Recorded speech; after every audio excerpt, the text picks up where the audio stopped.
If you're experiencing issues with syncing your PUBG account, follow these steps to troubleshoot and recover your account. This guide will help you resolve common sync problems effectively.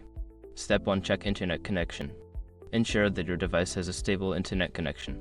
A weak or intermittent connection can cause sync issues. Try switching between Wi-Fi and mobile data to see if the problem persists. Step 2. Restart the game.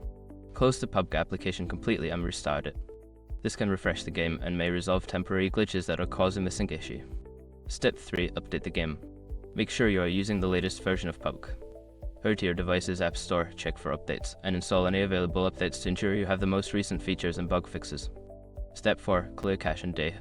For Android users, go to Settings, find the PUBG app and clear the cache and data.